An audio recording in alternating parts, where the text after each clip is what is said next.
دير هذا وجنشني بعدها كيفي رسوخ جدل ذاتها كيفي رسوخ جدل ذاتها كيفي كتلا باركي باركي بردي كتلا باركي باركي بردي بنديام وقتا باركي بوشي بنديام وقتا باركي بوشي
عشقي مجازي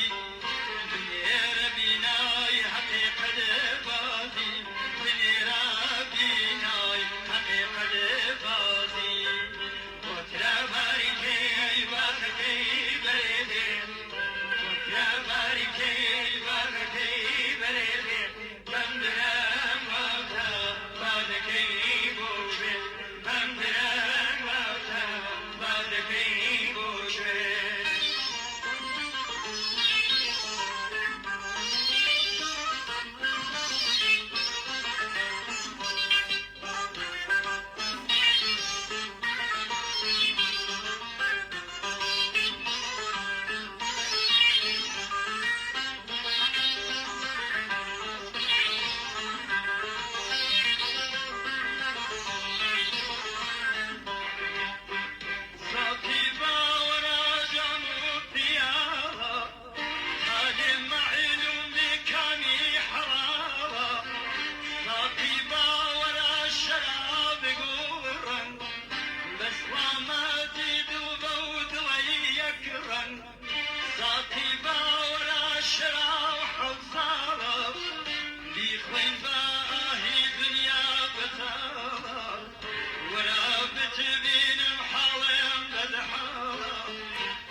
ناوشانی لو رموز عشقی چی نزانی ببخشی گناهی همه خجاوتا ام سرف بکنده روی عداوتا هزار کارکا زوف سیای تو هزار کارکا هر وقت ونوش سر بخوارکا کتلا بارکی ایبانکی بریدی کتلا بارکی ایبانکی بریدی بمدرم وقتا بدرکی بوچو بمدرم وقتا بدرکی بوچو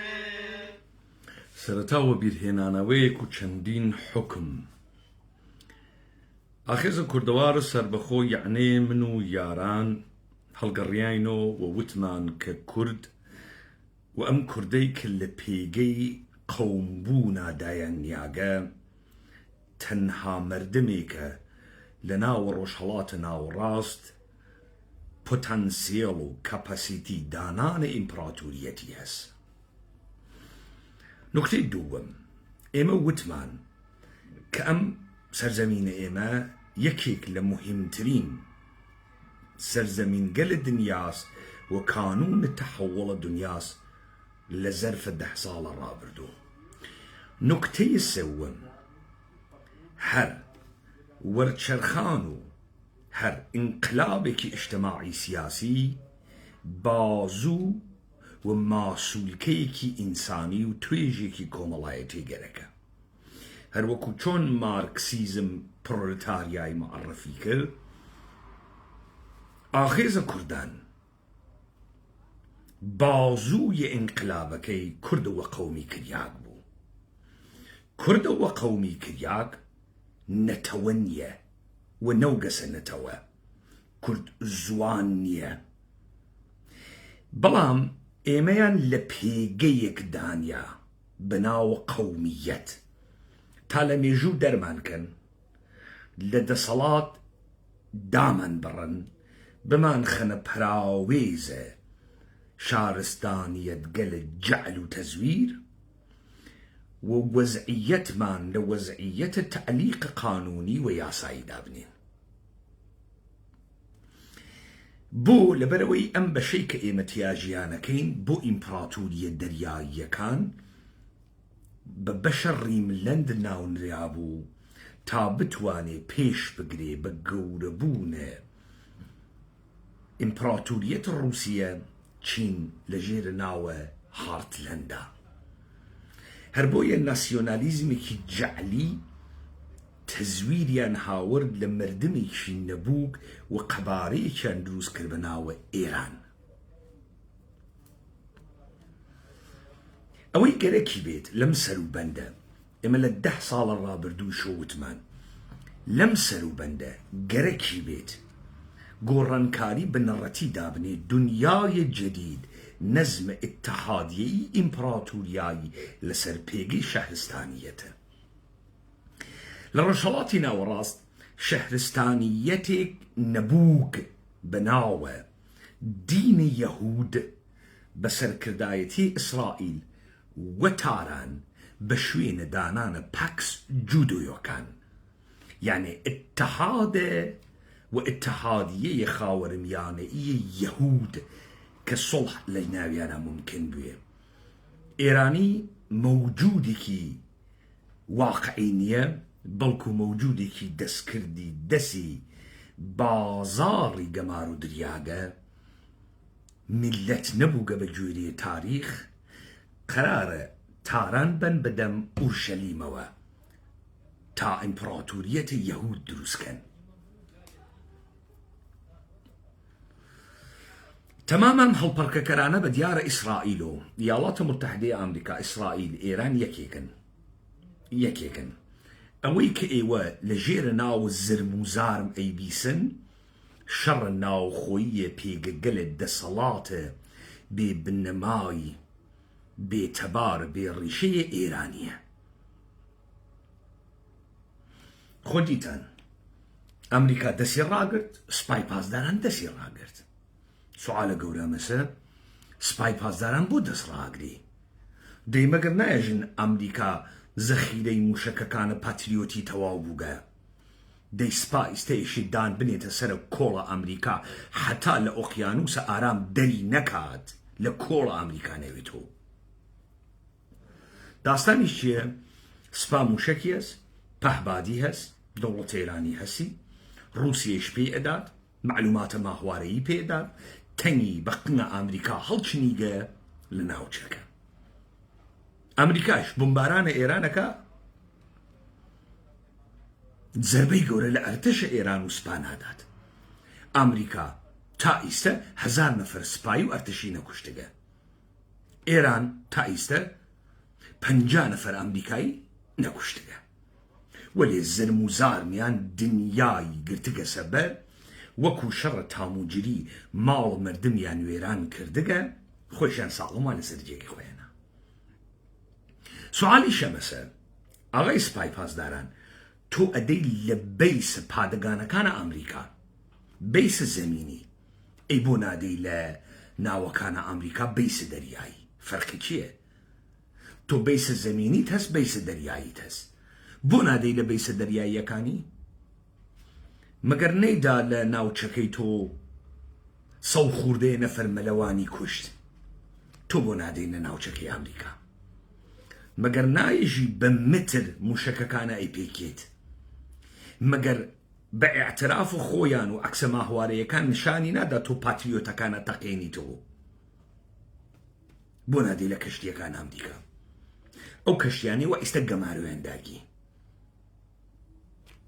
خۆ حتا زیاتر ئەڕواتە بەرەو شانۆگەریە ئەم جەنگە دەرەکەوێت. بەڵام ئۆکێ شانۆگەریە بۆ چی؟ شانۆگەریە بۆ ئەوەی کە ئەو دەسەڵاتە وا لە تارانە دەبێ ناوە جەدیدی لە خۆی دابنێ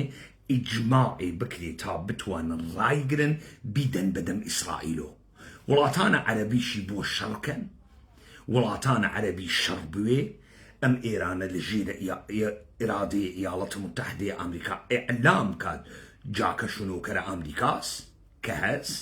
و بووگە لە سەرەتایشەوە. مەسئلەکە ئەمەسە ئەوانەی وانە ئێرانە مشکڵیان ئەوە نییە ئیدەیەکیان تەکە ئەمریکا شەڕیانە نە وەسە شەڕە نێوانە ژنەکانە حەرەمسەرای سوڵتان بۆ ئەوەی کە بزانن کامیان ئەم شەوەشێ بڕواتە ژێرە لنگە سوڵتان ئەمریکاس ئەوان شەڕی ناو خۆیانە کەواتە حەرەمسەرا شەڕی تێکەوتگە سوڵتان تەختەکەی بێژنە. لەم وەسەتە یاڵەتە متحدەیە ئەمریکا مەجبورە نەمایشێک لە داگیرکاری زەمینی بدات بەشێکیش لە حاکمیەت و سپای پاسداران و دەستگاهای ئەمنیەتی و ئەرتەشە جمهوری ئیسلامی لەگەڵە ئەم پرۆژەی زەمینیە ئەمریکان. بۆ ئەم پرۆژەی زەمینی ئەمریکا کوردە قەومی ئیتنیکی هەڵبژاردەگە. کوردە قەومی ئیتنیکی وا کۆمەڵێ سەرە فاسد و جاسوس و درۆزن و بێدایک و باوکیان لێ دروست کرد بوو بە ناوە حیزبی هەمیشە کاری ئەمە بووگە. لە تەیە 100 ساڵە ڕابردوو کوردە قەومی ئیتنیکی ئەوەی پێش بزۆتە ناوەیە کوردی کاری ئەوە بووگە هەر شێوان لە منتەقەکە دەسی پێکرد ئەم حیزانە بەرزۆ ئەکەن و تا مرکزی پێ ئارام و دەسەڵاتدارکەن دوای چواشە قەڵ دەنەقنیان بێژن بڕۆنە ئەودا. ئێوە نمونونەکانە فرێ ئەمانتانە چاو پێکەوت. 1979 ئێران، ئەمەی عێراق، ئەوەی سووریە، هەر وەختێ اتفاقێکەکەوێ ئەوەی ماجرای جەنگە جەهانی دووەم و قازی حەمە هەر وەختێ اتفاقێکەکەوێ دەوڵەتە مرکزی تووشە مشکڵەوێ کوردە قەومی ئیتنیکی بۆ بەرزۆەکەن و ئەو زاعەکەی کە پێ ئارامەکەن لودا دوو شەقی تێڵەدەن ڕواتە کنار و سەر لە نوێ دەست پێ بکاتەوە. ئەم دەفعە حکوومەتە هەرێمە کوردستان ئیستە جێگەی گەرم بووگە. نوکتێکی ترم لەبیر چوو وەجه المسالحەی هەڵەبجە لەبیرتان نەچێ. خومەینی شکستی خوارد بوو لە سەدام حوسێن. خومەینی نەی ئەتوانی هەڵگەڕێتەوە و بێژی شکستم خوارگە هەڵیانە دڕی. وەجه المسالحەی هەڵەبجەیان دروست کرد بۆمبە شیمیایی هەڵەبجەیان دروست کرد تا قەتنامەی 598 خۆمێنی بەناو جام زەهر هەڵکێشێ تەمامە بەرەی کوردستانی ئەوانەی وانە ئەقلیمە کوردستانە ئیسە لە خوڵقاندنە هەڵەبجا بوون. دروش مەکەن گشتتان تیا بوون، دروش مەکەن گشتتان خەریکن پوڵە دایک و بابە کوژیاگەکانتانە خوێن، دروش مەکەن لە حەمەی حاجی مەحموود تیا بوو، لە سۆسیالیستی تیا بوو، تا حرەکەی ئیسلامی، تا پارتی و تا یەکێتی. یەک پێشمەرگەیشیان بە شیمیایی نەکوژیا گشتیان دەرزیان بوو، ماسکیان بوو. ئەم مێژومەوە بیرتان هاوردۆ ئەو وەختە ئەمانە پادۆی قەرارگای ڕەمەزان بوون. ئەم حەمە باقر زولقەدرە و ئیستە نەمایندەی ڕەهبەریە لە شۆرای عالیە ئەمنیەتە ملی ئێرانە. ئەو وەختە فەرماندەی قەرارگای ڕەمەزان بوو. ئەم مێژومەوە بیرتان هاوردۆ تابتان گەین ماگرا. بەڵام ئەم فاسدگە لە ئیقلیمە کوردستانە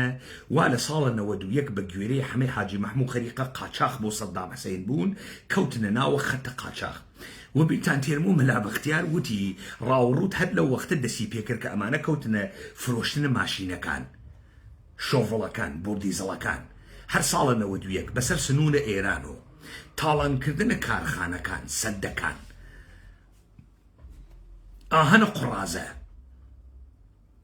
بە مەرز ئاودیویان کردن. دەنگەکانە سەدام هەز ئەیوت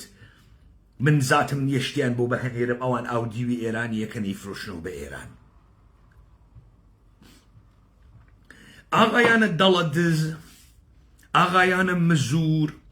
مشەخوەرە، دەستگاهای ئەمنیەتی دەستیان وە دەسەڵات گەی. ئیستە کەوتنە سەر قاچاخە گەورەتر. نەفت و ئەمانە هەن لەحزەیەکیانە 2000 بازگەی گومروکیان دانیاگە، وەزعیەتێکی قانونیان لە ئەقلیمە کوردستان دانیاگە.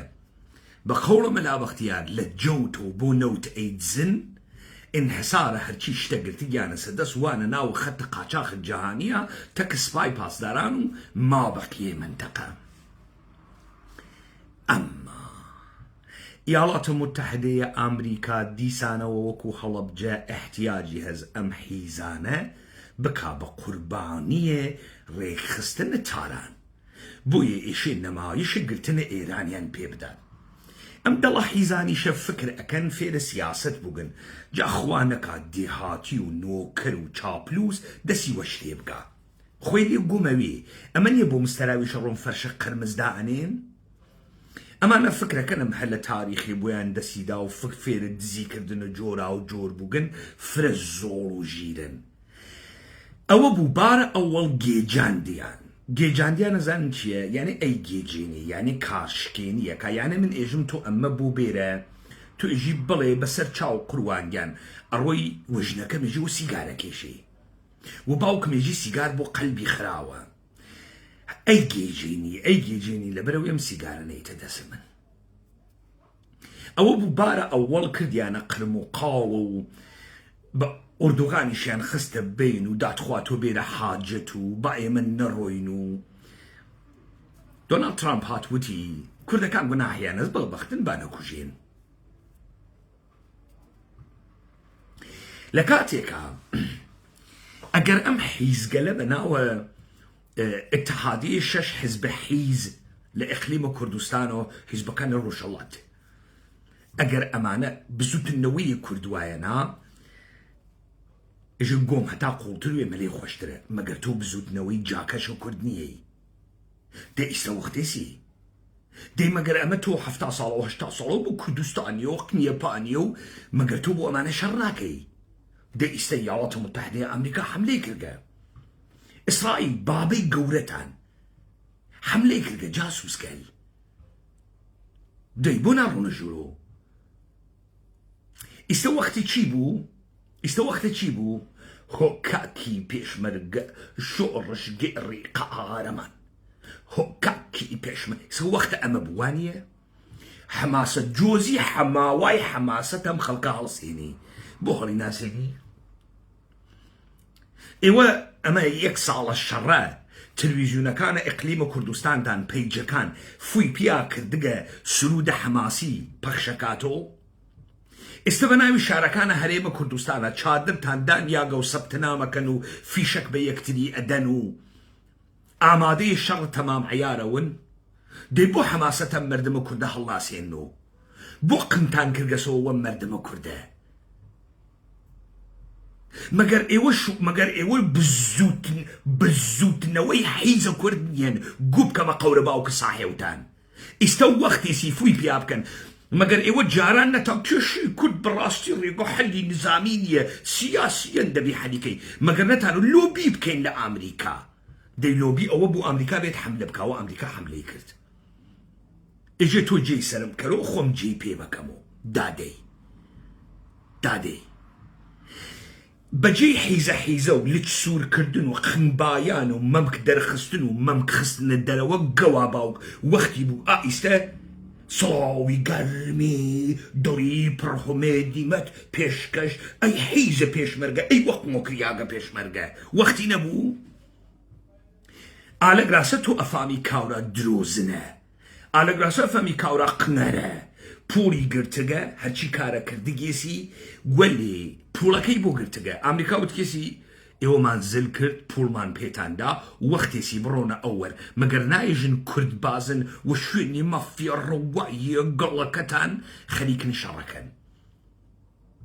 دەئیسە بێ زەحمەت وتیان پوڵمان لێوەتی ئەوە پوڵەوە ملیاردێ وتیان ئەسلحەمان لێوەتی ئەوە ئەسلحە دەی ئەم دەفعیشە ئامریکا نیاگەسیە ملیان ئێشێ بڕۆنە ئەودیو با بزانن هەرچی خەبەر تێتە دەرەوە کارە خودە پارتی یەکێتیە هەرچی ئامار ئەدرێ ئەدەن لە پێگەکانە مهماتیان و جبهەخانەیان خودە یەکێتی و پارتی ئەیدات با بزانن 3 دەحفە 4 دەحفە ئێران داگەسی لە ئەنوا و ئەقسامە دەستگاهایە مختلف زانیاری و پاراستن لە سرە ڕەش و لە قەڵاچۆلان کی ئادرسی داگە کی خودی یەکێتی خودە پارتی یەک نەفەر لە ساختمانەکانەوەگەوە ئێرانی ژن لێ بدە با ئێمە نەینە ئەودیو ئاغاجان مانەوەکەری شما هەستیم با نەینە ئەودیو بۆیە ئێشێ ئێران بۆیان بێتە ئەمدیو بۆ ئیشێ ئێران بێتە ئەمدیو بۆیان چون ئەمان ناڕۆنە ئەودیو بۆ ئێران ئەمانە بە ئەمریکا قەوڵیان داگە نۆکەرە ئەمریکا و گن جاکەشە ئەمریکا و گن حیزە ئێران و گن حیزە منتەقە مشتی قاچاقچی گەوا باوک واتەی ساڵانە گوزەشتە من گەرەکم و لێیان کۆمەڵی ئینسانیش دەرکەم کە تیانە نەبوو جام قەح بە باوکانە و ئەزانە فرە ژیرن چون 100 ملیار دۆلاریان دزیگە یاوەتە متحدەی ئەمریکا کردیگەسیە من لە سەریان یا شەڕە ئێران ئەکەن یا ئەوەی حساوتانە لە دنیا بلۆکیەکەین ئەقلیمە کوردستان تەواو بوو و دوو شەق تێتان هەڵەدەین ئەدەرەوە بەرازەکەیش ئەخەینە من لە قمتان هەواپەیمای ئفدا هەز پێژن بەرازەکە فیشەکی هەزیەکی ئەوەنە با لە قنە هەر پێشمەرگەیە ئیکاوە دوکتۆ و ئێشێ بڕۆنە ناو ئاغایانە ئەقلیمە کوردستان خەریکن ئەی گێجێنن خەیلی ئومیدوارن بیگێجێنن ئەزانن بۆ هێزەکەیان مەگەر کێس فلانە کەس ئاغای قمپانە فلانە جێگە فلانە کەس ئاغای قمپانە فلانە جێگە 5,000 نەفەری هەست فلانە کەس ئاغای قمپانە فلانە جێگەی تر ئەویش 5 تری هەست ئەمە هێزەکانە پارتی و یەکێتین تەلەفۆنیان بۆکەن پەلامارە ئێران بەنێژن بەخوا گوتان خوا پەلامارە ئێران نادەین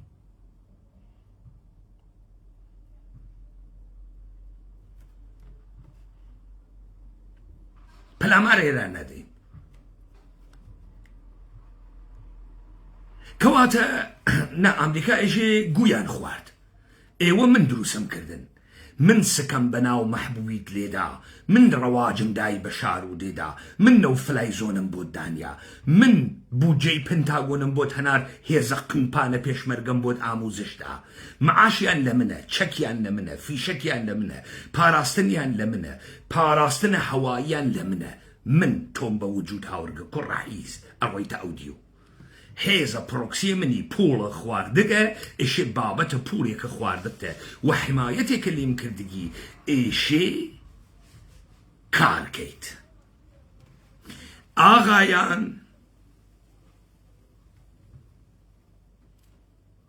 ئاغایان خەریکن ئەیگیژێنن وەکەکەی عەلی زەیدی نییە جامانە لە عێراقا فێر بووگن ئەیگێجێنن مەسا ئەمریکا ئەیژێ ئەڕۆی هەشتۆ شعبی چەکەکەی عەلی زەیدیش یەواش لە سەرخۆ و چواردانە حیزە ئەرتەشی عێراقا هەنێرێت و دوودانە تانکە ئابرامزە هەنێرێت و تەق ئەدەن لە کەتاعبە ئەهلە حەق ئەژێ نەعەم ئەژێ چەکەکانە ئەدە ئێژێ نەوەڵا بەخوا نایدەین ئەویش هەڵە گەڕێت و دوای مانگە کتابێکەکا بۆ ئەمریکا ئێژێ بەخوا چەکەکانیان نادەن فکرەکەن ئەیگێجێنن ئەم دەحفە ئیاڵەتە متحدەیە ئەمریکا گرفتار بووگە ئیاڵەتە متحدەیە ئەمریکا فەرماندەی دەریاکانە جیهانە دۆلارێکە هەسی بە دەلیلە کۆنتڕۆڵە بازرگانیە بەلاش و ئازادە جیهانە پۆرتە ئیاڵاتە متحدەیە ئەمریکا بشکێ پۆرتە دۆلار ئەشکێ پۆرتە دۆلار بشکێ تۆیش ئیفلاسەکەی هیچ ئەمریکا ئەفلاسەکە تۆیش ئیفلاسەکەی بۆیە ئەم دەحفە ناتوانی بیگێژێنی دەبێ بڕۆیتە ژوورەوە ئەو حیزگەلەیش وا کۆت کردگەسۆ بەژێرە ناو پەرچەمە کوردبازیە کوردێ ئێران ئەو قەحبەگەلە وا تەمامە ئەم مدەتە هیچێکیان نەبوو کلاشینکۆفیان نیشان ئەدا هیچێکیان نەبوو من بێ ئۆردوگا بێ فاسۆلیادان بێ نەمایشە کلاشینکۆف 10 ساڵە گەورەترین جریانە ئینقلابیم دروست کردە ئالتەرناتیڤ ڕیملەندم دروست کردە بە سەدان و بە هەزاران یارم هەست وەلێ ئێوە کلاشینکۆفتان نیشانەدا کلاشینکۆف ئیستە وەختێسی تەقەی کلاشینکۆفتان بێ گەوا باوک بۆ تەقەی کلاشینکۆفتان نایت مەگەر ئێوە دەست بۆ قنتان ناوەن پەکەکەی حیز کلاشینکۆفیە سووا لە کونە بەردا و پاکە حیز کلاشینکۆفیە سووا لە کونە بەردا و ئینفۆرتان هەسوو کۆمەڵی حیز ئینفۆری هەسوو دەیاڵە دەی بێ زەحمەت ئەو دیو بۆ ئاغایانە پازدار دەی فشە فش و گوی زیایی مەخۆن لە جێگە مەڕۆن مەدەن لە خەڵکی بیکوژین جەحشمان کوشتگە دایکیان نەگاگەن لەسەر سنوورەکان یاڵڵا پەلاماریان دەی خۆ پوڵتان گرتگە دووربینە شەوتان گرتگە ئەسلحەتان گرتگە نەفەرێ 100 ملیۆن دۆلار پوڵتان گرتگە هار بووگن نەتانەزانی ئەم پوڵە ئەیگرنێشی بیدەنەوە نەتانەزانی و ئەزانە فرە ژیرن و ئەمما خەڵکە هەرێمە کوردستان ئاغایانە ئیقلیم ناڕوونە ئەو دیو سپا مەجبورە بێتە ئەم دیو بۆ ئەمانە خۆیان بە ئێران ئێژن ئێمە ناتوانین تۆ بێ پەلامانمان بە ئێمە دەرچین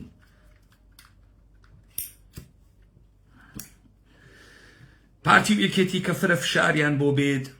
کاریان تەواو بوو ئەمانیش مەئموریەتەکەیان تەواو بوو ئێوە دیتان لە 91 ئەمانە کە هاتنە ناوە هەرێمە کوردستان نەهاتن ماڵ دروستکەن نەهاتن وا دانیشن قەد نەڕۆن هاتن خەڵکیان فێرە فەساد کرد فێرە دزی کرد فێرە بندیوارانە کرد فێرە حیزی کرد فێرە مادەی هۆشبەر کرد خەڵکیان بردە ناوە فەرهەنگە مەسرەفگەراییە نەئۆلیبراڵی یەک باوەڕ کوردایەتی نەما یەک کورد نەما یەک ئینسانە گەورە نەما گەشتی فاسد بوو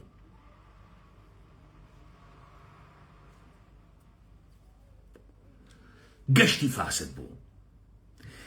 کەسێکە مردمێکی دروست کرد فاسد ئەم مردمە فاسدە هیچ وەختی دفاعی لێ ناکا بە ئێران ئێژێت ئێمە پەلامارە تۆ نادەین تۆ بێ پەلامارە ئێمە بدە ئێمە دەرەچین وەکو ماجەراکەی کەرکوو وەکو ماجەراکەی شەنگال دەرەچن کە دەربچن کێ ئەمێنێتەوە ئێوە ئەمێنێنەوە ئێوەش چیتان گەرەک بوو ئێوەش بەدەسە ئەم فاسدانە گیرتان کرد بوو ئەوە نییە چەپڵەتان بۆ عەلی زەیدی لێدا ئەوە نییە هاوارتانە کرد عەلی زەیدی بێتە یارمەتیتان بڕێکتانیستە هاشوو شەکا لێودا گشتان ئەکەوێتە سڵامە پازدارکردن وەکو ماجەراکەی هەڵەبجە چۆنی شێخونجن وەڵا گیرمان کردبوو بەدەسە مشتێ فاسد ئاغایانە سەرانە پارتی و یەکێتیش دەرەچن ئەوانەی کە تا ئیستە دەستیان چووگە دەربچن پوڵەکانیان دەرکەن و دەرچن دەرچووگن ئەوانەیان دەرنەچن لە قەیوانەوە تا ئەستێرک چییە ئەو کۆمپانیە زلەکانیان دانە ئەو دەوڵەتە ئێرانی ئەیانگری ڕووتیانەکاتەوە داریان تێوەڕێت لە کاسبکار و مۆبایل فرۆشە قاچاق ئەوانەی لە بازاڕ سلێمانی هەولێر خەریکە قاچاقکردن دانە دانە ئەگیرێن و ڕووتیانەکەنەوە گوێ وەم هاش و هوشە نەدەن زرم و زارم خەفتەگەها ئەمە مەسیرە ئیلا بەعس جەهەنەمە حکوومەتە هەرێمە فاسد گەل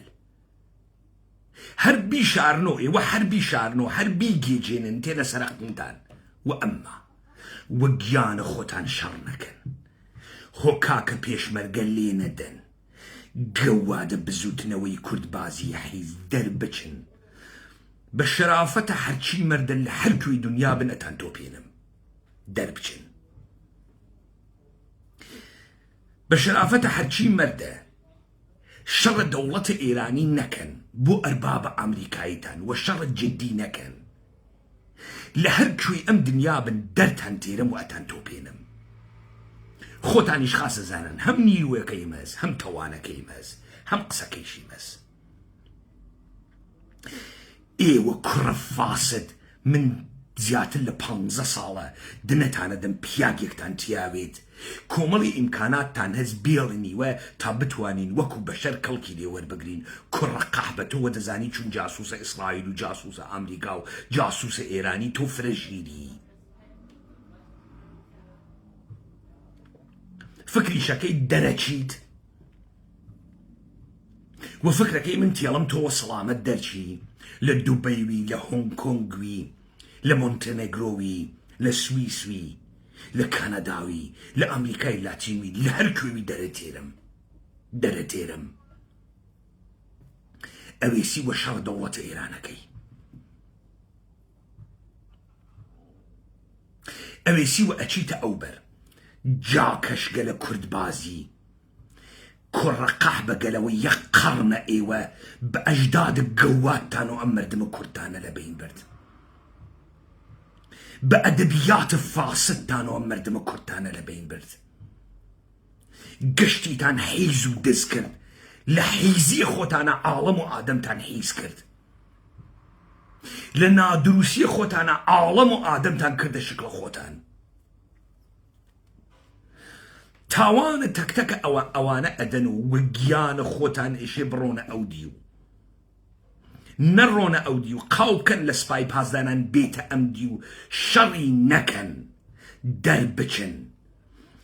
سەر دانە دانەتان بە بلۆک پانەکەمەوە و پانیەکەمەوە شەڕەکەن ها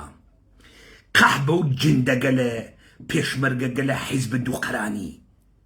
شەڕ نەکەن گەوا باوکینە کلاشینکۆفەکە ئەو ڕمەقنە تەکتەکتان شەڕەکەن گوی فرەتان خوار مادەر قەحبەگەل خۆتان کردە جاسوسە دنیا جاسوسی دنیاتان کرد حیزی دنیاتان بەسەر کووردا هاورد شەڕ ئەکەن کوڕە قەحبە دەرناچن دەربچن خەڵک ئەتانگرێ وە کلاشینکۆفەکەتان تێ ئەوڕێت گوی فرەتان خوارد پوڵە فرەتان دزی جاکەشی فرەتان کرد بە تاریخە ئەسرە معاسر 100 سەدەی ڕابردوو ئێوە جاکەشگەل تاوانتان بە مردمە کووردا ئەقڵە کوردتان فاسد کرد من نایەڵم دەوڵەتە ئێرانی لە تاران مستەقەڕ بوێ ڕەفتارە ئشتباه بکەن کارە غەڵەت بکەن حەساوتان وا لە دەسە ئێمە هەواسان بوێ داستانە حکوومەتە هەرێم تەواو بووگە تەواو بوو وەلێ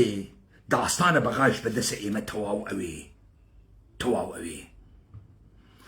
ئەم دزوو حیزانەی تەحتەناوە پارتی و یەکێتی وە ئەم خەڵکە گشتی برایەک و ئامۆزایەکی تێخستوو وەهمەکە لە قنتان دەرچوو دۆلارەکە لە قنتان دەرچوو ئەو وەختەی یا پیاگن لەم سەرزەمینە دفاعەکەن و مردن و کوردن یا باوکە ساحێوە ئێوەش ئەدەی نەختنە ئەوانەوە حاڵتان بوو خوتان گرتو بوو وە حیزەکردن دینار و دۆلار هارتانی کردبوو وەختێسی ئەم دەحفەیتە ڕێگەتان نییە نەبوو سووریە دەرچن نەبوو تورکیە دەرچن نەبوو ئێران دەرچن نەبەرەو بەغا بڕۆن وەکو پیاگ ئەوێسن کەرامەتە خۆتان حیفزەکەن حیز ناون دەمپان و ناکەونە سوالکردن حەیامان بەبەر شاشەی تەلەڤیزیۆنەکانەوە ناون وەکو مەردەوێسن. نەتیجەیە حکوومەتە ئیقلیمە کوردستان.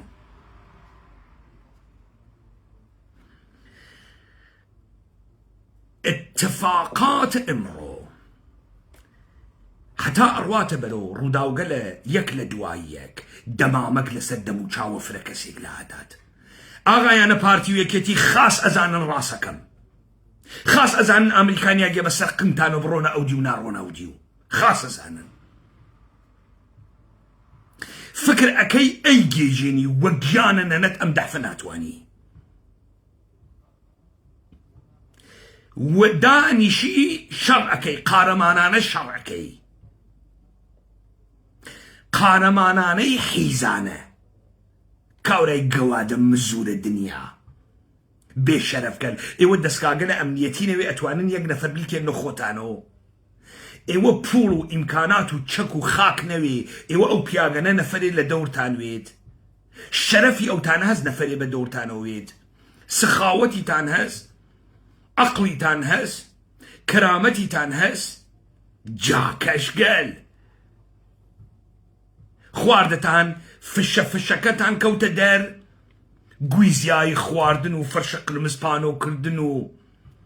ساختمانە گەورە چوون و کوت شەواڵە برەند ئەبەرکردن و هەر قندەلێکتان ئەوێنن ماشینە درعێکی گرکەسە دەسەوە نەتان کوژێن لە ناوە دوو مەحافزە. وا لە بیرتانە وەکو جندە نەفەرتانە هەناردە پارلەمانە ئەوروپا سیروان بارزانی ئێمە شەڕ داعشەکەین، پێشمەرگەیە داعش بزێن. هەر ئەو پێشمەرگە قنەرە وا لە 15 وڵاتە دنیا ئەسلحە و چەک و ئاموزشتان ئەگەر ئیستا ئیکەنە ئەودی و فکرتان کرد فێرە سواڵە جەدید وگەن، پوڵە جەدیدی پێ دەپێرن فرە ژیرن. دا ئیستا ئەم دافە ئێران دادەی بزانم چارە سپای پاسدارانەکەن. دادێ سپای پاسداران مشتێ فاسد، مشتێ دەسپەڕی، مشتێ تریاکی، مشتێ ئورەی دابزان چاریانەکەن. دادێ خۆیەوە هەرچی پوڵ و ئیمکانات و خاک و چەک و مهماتە لە دەستی خۆتان ڕاتان گرتکە کوڕە قاحبەینە خوڕاتان گرتگە دابزانم چی پێەکەی دەرنەچی بەرەو دواوە بیت ها دۆشکاکە لەسەر دۆشکاکۆ یەکەمە قنە لە دەمە بێتە دەرنەچی ها دانیشی شەڕەکەی گوی فرەت خوار کوڕە قەحبە سەرماقولاتە لێ داوتە فرە قارەمانین و فرە شەڕکەرین ئەو ڕۆژانەی ئەم ڕۆژانەی دروست کرد. ئەتانوێنم ها شەڕەکەن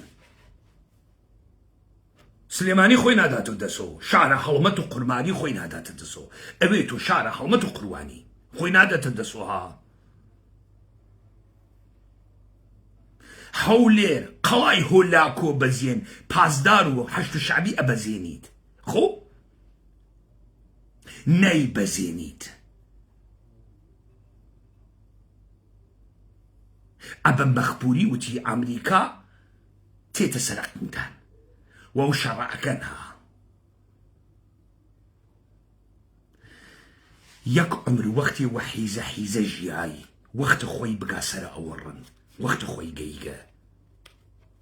بێجا ئەکەن ناڕۆنەودی و بێجا ئەکەن شەڕ ناکەن وەتانەزانی چاوتان فرە شیرینە خوێنتان فرە ڕەنگینە فرە عەزیزن لەم دنیا. ئەمریکا و هاوپەیمانەکانمان ئەمریکا و هاوپەیمانەکانتان ئێستێژێ ئەڕۆنە ئەودی و شەڕەکەن نەڕۆن هاوپەیمانەکانتان دارە و ڕتەقنتان خۆ فاسد گەل ئەوەی ئێوە چاوتان پێکەوت شانۆگەریەکە یاڵاتە متحدەی ئەمریکا لێی ناتوانێت بێتە دەرەوە. یاڵاتە متحدەی ئەمریکا ئیشی ئەم قەزیەی تارانە حەلکات و حەلیکات حەلکردنەکەیشی فقط لە یەک ڕێگا ڕوادیستە بتوانێت سناریۆی دەرگیریە زەمینی دروستکە. ئەم سناریۆی دەرگیریە زەمینیە حتمما ئێشە کوردە قەومیتنیکی تیاوێت ناکرێت تیانەوێت کوردە قەومیتنیکی هەر بۆ ئەمە دروست کریاگە و ئێشی تێخن جا کوڕە گەواد تەکتەکتان ئەوێنم خوێ ڕیگەرە جاکەش تەکتەکتان ئەوێنم. یەک نمونەم دا دەسان وتم کاورا ئەگەر شۆڕش وایە شۆڕشە کوردی وایە ئیستە مەشیایە لە مەمکۆڵان و بە پەنجەی حیزوا لە دوکان دانیشتگە تا قندەرەکانت دەوروبەری یەکتری وا لە بیرتانە بۆ ڕۆژاوا چیتانە کرد کەزیی خۆت دبڕم ئەی بۆ ئیسە کەزیە خۆت ناوەڕیگەوە باوک کەزیە خۆت دبڕم ئەوە تۆهینی کردگە بە کچ و گوریلا دادەی تۆزێ هەڵخەنەوە دادەی تۆزێ سرودەی ئینقلابی خۆشکە لەیدا و لەیلا قاسم و هەڵۆی سەربەردان و قنگە چیاکان و سەرباز و ون و دادەی نەوادا شەڕەکە جدی بوێدا ئەترسن شەڕەکە جدی بوێت حماسەتتان نەگەرە کە قنەریتان گەرەکە ئیسە دا تۆزی حماسەتی تێکەم زەم حماسەتتان ماگە باوەڕەکەی قنە سەنای ئیمام یوسف گشتانی خاوە و کردگەزۆ ئەوە چۆنە هیچ ئەدەبیاتە ئینقلابیەکتان نییە چۆنە ئیتر نەڕەتان نایێ چۆنە دنیا بووگەس و ئاگر ئێوە خەفە بووگەن قنەرەکانە ئێرانێژم کوردەکانە ئێران چۆنە دەمتان لەنێ قنەرەکانە شەشدانە حیزب ها کۆبوونەوەکەین و هەرماگەینتە جمهوری ئیسلامیە خەین و دەگەوا باو خەریک وەدەی مەگەر نایژی خەڵکم واوە دەسۆ و خەڵکەکەم فرە قارەمانە دەی خەریکوە حماست بەوە خەڵکی ئەوە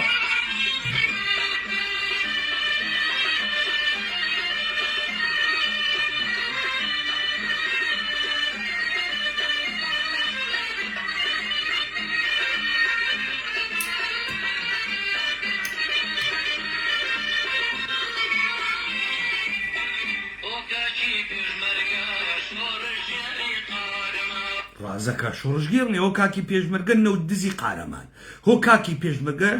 قنقمۆکەی قارەمان هۆ کاکی پێشمەرگە قندا لە لای ئۆردوگاکانە هۆ کاکی پێشمەرگە مزور و جاکەشە ئەمریکا هۆ کاکی پێشمەرگە مزور و جاکەشە ئێران ڕازەکەم خۆچی پەخشکاتەوە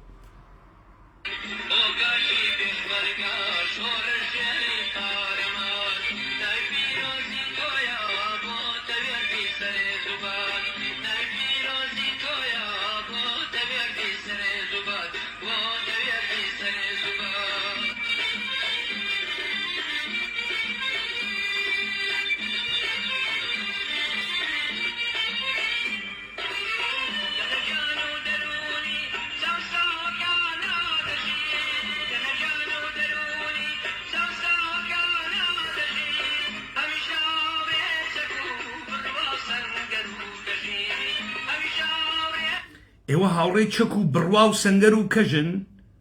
لە ناو گیانت دڵە چەوساوەکانە ئەژین گیانە خۆتان ڕازەکەن دەخۆشەو نییە لە قەحبەکانەکانە گوندە لوبنانی نێنە دەرەوە لە قنقمۆکێکردن لای ئوردوگانە هێنە دەرەوە سەیرە قیافەیان کەن یەکی لە بەشەر ناکە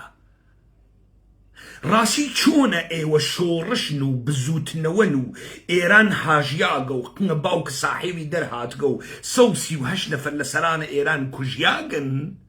ئێوە ئیستە ئێشێن نەڕەی ئینقلابیتان بێ و دەوڵەتە ئێرانی هەزاران نەفەری لە مانگت دەیە کوشتگە ئێشێن نەڕەی ئینقلابیتان بێ کوڕە قەحبە خۆتان شارگەس و قسە ناکەن چۆنە دادەی لەم کوسە شێعرانە پەخشکەنەوە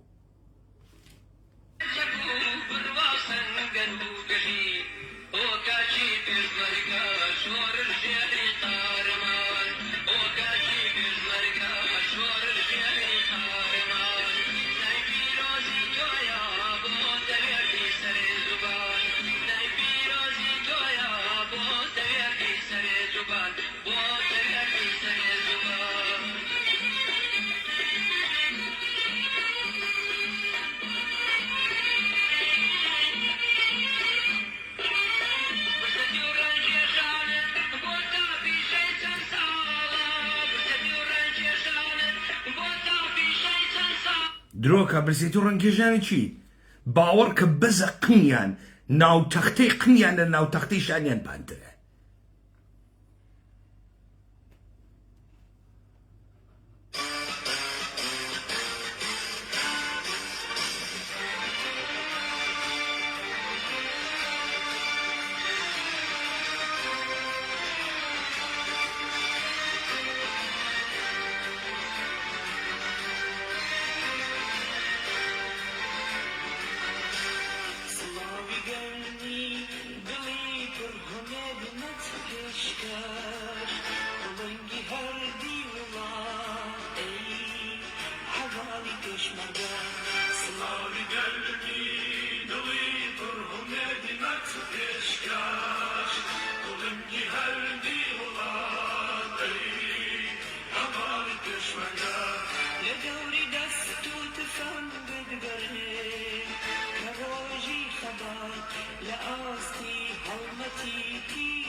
نيتانا لم موسيقيانا بخشي كانوا حماسة تلسينن ليتان قوم ياغا شون الدنيا شيب ياغا ايوا ساكتن سناي مام يوسف اقرن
خليك الأرق أخونا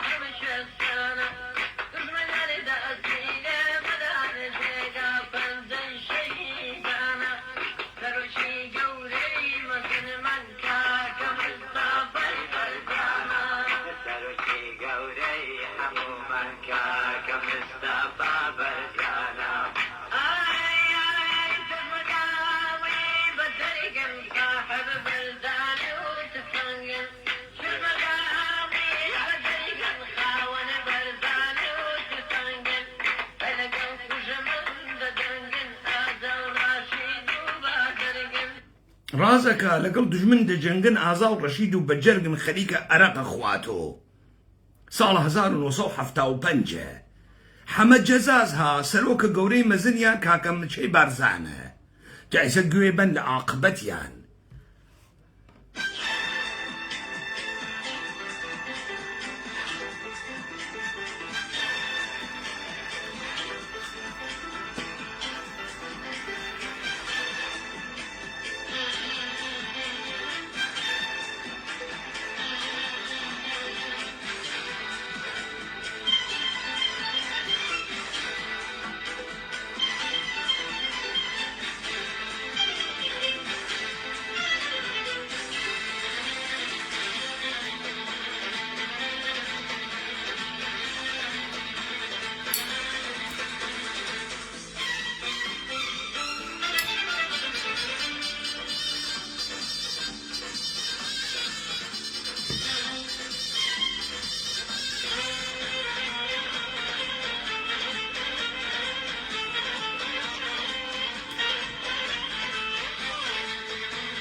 باڵێ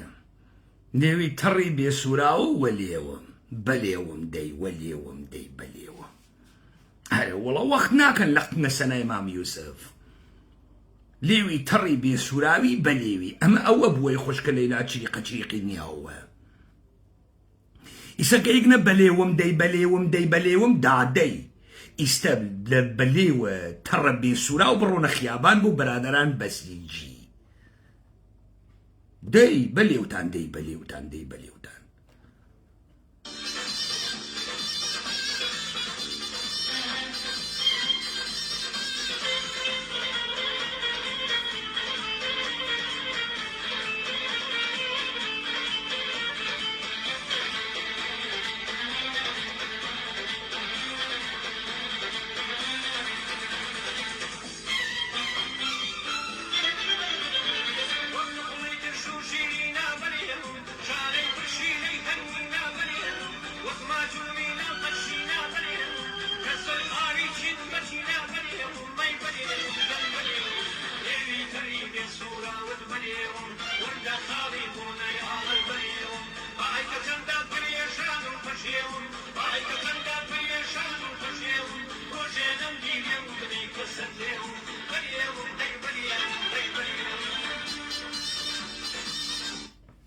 هایتە ئەوە مردمە مەسخەرەیەکن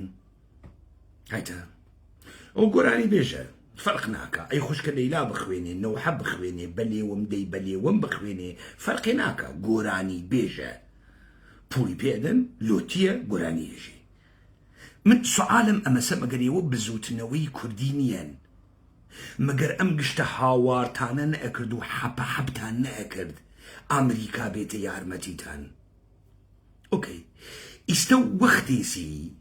مەگەر ئێوە کوردتان نەکردگە و جاکەشە ئیسرائیل مەگەر نەتان کردگە 300 وردەیە میدیاتان لە ئیقلیمە کوردستان هەست تا دڵتان گەرەکوێ جندە و قەحبەتان هەست ئیستە وەختی و حەماسەت بەنە جامعەی کوردستان وانیە ئێوە کوردە دەمە قۆپان لە پێن وانیە ئیستە وەخت و مارش نظامیتان بە دەر و دیوارە بەهاتایەتە خوارەوە وەختی نەبوو کوڕە قەحبە تۆ چۆن قیام و ڕاپەڕین دروستەکەی چۆن دروستیەکەی هەروە لە خۆتان و قمتان هەمیشە گەرمە دەی ئەگەر ئێوە بزافە شۆڕش گێڕن گەوا دەکانە کوردستانە ئێران جاکەشەکانە سپای پاسداران ئیستە وەختی بوو نەڕەتان بەهاتایە لە سرودە ئینقلابینە وەلێ لەو لاوە کە ئێژن ئەی خوشکە لەیلا لەم لاوە ئێژن بەلێوم دەی بەلێوم فاسد گەل جاکەشگەل خوانەکە پوڵە ئیاڵاتە متحدەیە ئەمریکا دەرەقنە گشتتانی گرت دەرەقنتان بگرێ حیزتانەکە حیز بوون قمەر بوون وانیە ئەتان وێنمەوە من 10 ساڵە ئەوەی وتم خولقاندم ئەوەی شمەکە وت بەسەر ئێوەی تێرم کوڕە قەحبە ئەزانی گەورەترین ئەسلحەیەم دنیا چییە؟ ئەزانی ئەسلحەیەم دنیا لە ساڵە 2026 چییە؟ مۆبایلە گەورەترین ئەسلحەی دنیاست وا لە گیرفانە هەر تاکێکە وەزیر بێ پادشا بێ ڕئیس جمهور بێ وا لە گیرفانیە دۆناڵد ترامپ بە تروت سۆشیال کارەکە بەعکس AI کارەکە ئەوەی دائیمەن لەم مۆبایلە حزوری بوێت نەبزە کۆمەڵگا تەغییراتە سیاسیە جەهانوا لە دەستیا ئەوەی وا سەرپەرستی ئەم شۆڕشاکە منم و منەی وەمەبەرەوە دیتە کلاشینکۆفەکەت وە دەردە ئەوە ئەخوا بیوڵی تەقنەت دیتە کوڕەخی حیز دەرکەوت بۆتان هیچ چێ نەبوون بێجگە لە کلاشینکۆف وانیە دیتە کلاشینکۆفەکە هەر بۆ ماگە قەتعە بیوڕنە خۆتان قسەکانە من خراوە قسەکانە من تەسویرە گەوادە ئێوەی شکاند قەحبە باوکینە ئەفسانەی ئێوەی شکاند قەحبە باوکینە درۆ و دەلەسەکانتانی شکاند بێشەرەف گەلە فاسدت تۆخمە حیزە وڵاتانت دەست کرد و دەستگاگە لە ئەمنیەتی ئەم دەحفە پەیمانە حەیدەری و ئاخێزە کوردەوارە سەربەخۆ مەوجودە گوو ئەخۆن شەڕ نەکەن بنبەرتانەکەم کوردبازی بکەن شەڕ نەکەن کوڕە قەحبە بنبەرتانەکەم جندەکانە کوردستانە ئێران لە ئەقلیم و کوردستانە و گەوادەکانە سپای پاسداران ئەوە چۆنە ئەدەبیاتە شۆڕژگێڕتانیە مادەر قەح بەگەل مەگەر ئێوە نەتانەوت نەورۆز ئێوە ئەیکەن لە هەشەمێزۆ بۆ پەرەمێز هەر مەم کە بێ کورسد وە ڕووی ئاسمانگ دەی چۆنە ئیسە چواردانە سرودە ئینقلابیتان نییە لێبەن چۆنە وەکو گا قندەرەکانە کنارە ئوردوگاتان ڕۆژ لە دوای ڕۆژ ئەکوژێ ئیاڵەتە متحدەی ئەمریکا و ئیسرائیل پەلامارە ئێرانیان داگەوە قسەی خۆتان وەلی ئێوە یەک سرودتان نییە تا خەڵکت دیوان دەرەی قارەمانتان و خەڵکە سەقزە قارەمانتان و خەڵکە موکریانە قارەمانتان بە قارەمانیە بۆ هەر کەرەکەر و قسەی پەنجقەرانیەکەن چۆنە ئێوە ئیستە شەرایەتە ئینقلابی ناخولقێنن چۆنە کۆمونیستە حیزەکان چۆنە ئیستە شەرایەتە ئینقلابی ناخولقێنن چۆنە تەبەقەیە کارگەرهان نادەن بۆ ئینقلاب مەگەر ئۆکتۆبر دەرەنجامە جەنگە جەهانیە ئەوەڵ ڕووی نەدا مەگەر لێنین نەچووتە کە ئاڵمانە ڕێکەوت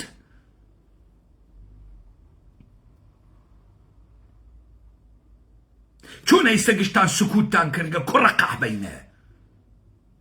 دەرکەوت گشتان درۆزنن ئیسلامی حیز ئیستە وەختی نییە ئیستە وەختێسی ئیسلامی حیز وەختێسی عەلەیهە شیعەی ڕافزی هەڵسی کوڕ گەوادە سەلەفیە مادەر قەحبە بۆ هەڵاسی کەی گەرەکتە جەهادکەی کەی جەهادەکەی مادەر قەحبەکەیەکەی باوک حیز جاکەش درۆزن بەرساختەی دەستگاهای ئەمنیەتی کەی ئەیکەن کەی هایتە دەرکەوت گشتتان دروستکریاگە دەسەک بنە ماڵەگە لە ئەمنیەتی و ساختارگە لە ئەمنیەتین کەی گونە خۆن من یەک فیشەکەم دەست نەکەوتگە گونە خۆن مادەر قەحبەگەل ئێوە کون نەما پولی لێنەسێن و پوڵتان پێ نەدەن دەستگاگە لە جاسووسی ئێرانی هانتان نەدا و معڕەفیتان نەکاو 50 ملیۆن دلار لە ئەم و 100 ملیۆن دلار لە ئەم و خاک لە گرا و خاک لەوێ و جامعە لە گرا و جامعە لەوێتانە پێ نەدەن من ئەوەی کردم لەسەر هیممەتە گیرفانە خۆمان کردم گیرفانە خۆم و یارانم ئەدەی ئینسان وا ڕۆژی 14 سەعات کارمان کرد مادەر قەحبەگەل ئێوە هیچێکتان نەکرد ئیدعای دنیاتان کرد ئیسێچە گەرەکتانە دەوڵەتە ئێرانی دروستکەنەوە گو ئەخۆن شەڕ ناکەن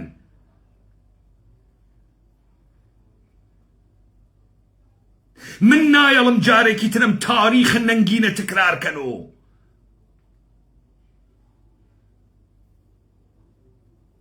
من ئەگەر تەسویر واقعی ئێوەی حیزە بەرساختەی ئەمنیەتیم دەرنەخستایە و نەمشکاندا ئێستا گرفتار ئەوین بەدەستانەوە ئەوەی وا بەسەر خەڵکە کورد لە سووریە هاورتان بەسەر ئێمەشەتان هاورد ئەگەر ئیستە بەری پێ نەگرم و ئەگەر ئیستە محاولە نەکەم کەس جەمکەمەوە سلێمانی و هەولێر بەرباد ئەچن موردە تەجاوز واقعون ئەزانم بەلاتانە مهم نییە ئەزانم عینە خیاڵتان نییە ئەزانم بۆتان عادیە ئێوە حتا لە قنتان نەخۆمی نایزانن چون دڵتان نەیگەرەکە بیزانن قنە سیلیکۆنیەکان فرە گەرمە سەنای مام یوسف کەسافەت گەلە درۆزن فاسد گەل ڕۆژ نییە درۆن نەکەن و قنتانە و موشک نەکەن و قنتانە و ئادرسە خۆتان بەشکم نەڕۆن چۆن تۆ بەرەی هیچ شەڕێک نیە مادەر قەحبە مەگەر تۆ کوردە چەوساوە نیەی مەگەر تۆ کوردە چەوساوە نیەی مەگەر تۆ داگیر نەکریاگی لە چوار دەورۆ تۆ مەگەر میلەتەکە نابود نەوگە میلەتێ نابود بوو ئیتر هەڵناسێتەوە میلەتە تۆ نابود بووگە تۆ بە دولار و قەحبەگەری نابودت کرد حاڵە هیچ کەسێ خاص نییە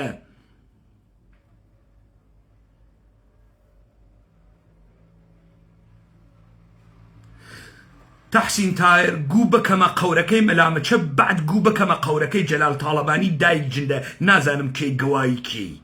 کوڕە کێی لەکوێ گایریاگی تحسینە کونی شەڕ ئێران نەکەی الدوزمو لأقليم كردستان في شك برنو أو رمقنا خاص تحسين كوني تو تحسين كوني كي كركوكي وادر شويد يا قندركي شنغالي تحسين طلاقة هرشي بياغا خاصة كوتوية تحسين ناو بياغي تيانية قشتي قنرة تحسين دس خوشاني قونا باباتوغي تحسين كرة حيز قونا خوي ما در قحبها جاكش إسرائيل قواد أمريكا قنرة سباي بازداران قوابا وقونا خويها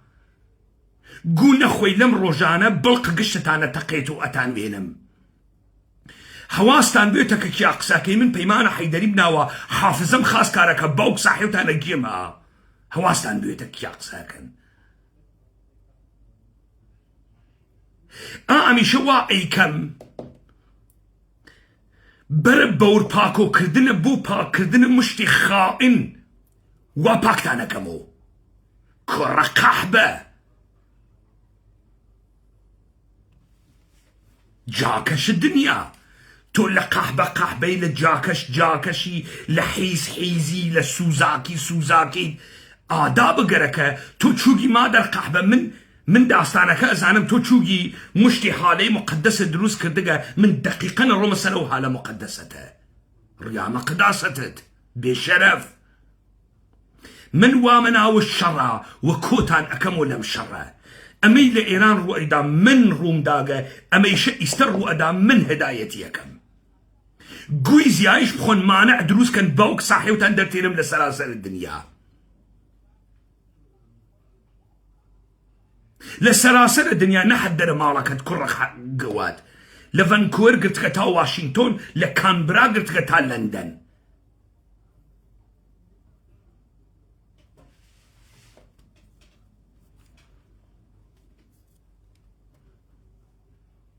روشقل آياندا إما شاهد اتفاقات يك لدواي يكين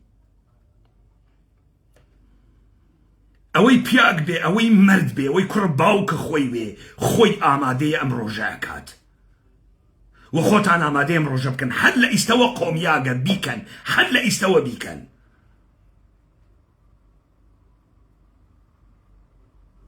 وام فزا ايمي واتي ايما كوربو فلك نادين